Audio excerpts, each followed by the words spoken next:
Assalamualaikum warahmatullahi wabarakatuh.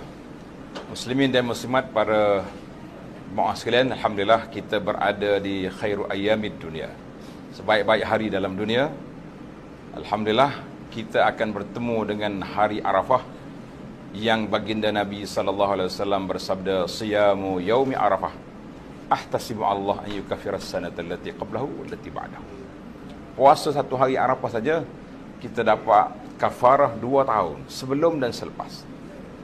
Cuma timbul soalan tahun ni, perbezaan di antara Arafah, hari Arafah di Arab Saudi, iaitulah pada 9 Zulhijjah, hari Khamis, 5 hari bulan 6 25. Di Malaysia, untuk hari 9 Zulhijjah di Malaysia, iaitulah pada hari Jumaat 6 hari bulan 6. Jadi bagaimana nak puasa?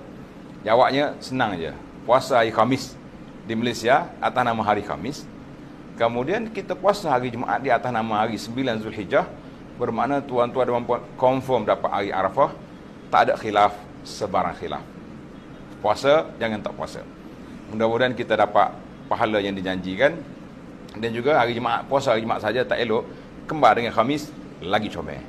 Sekian, selamat berpuasa. Assalamualaikum warahmatullahi wabarakatuh.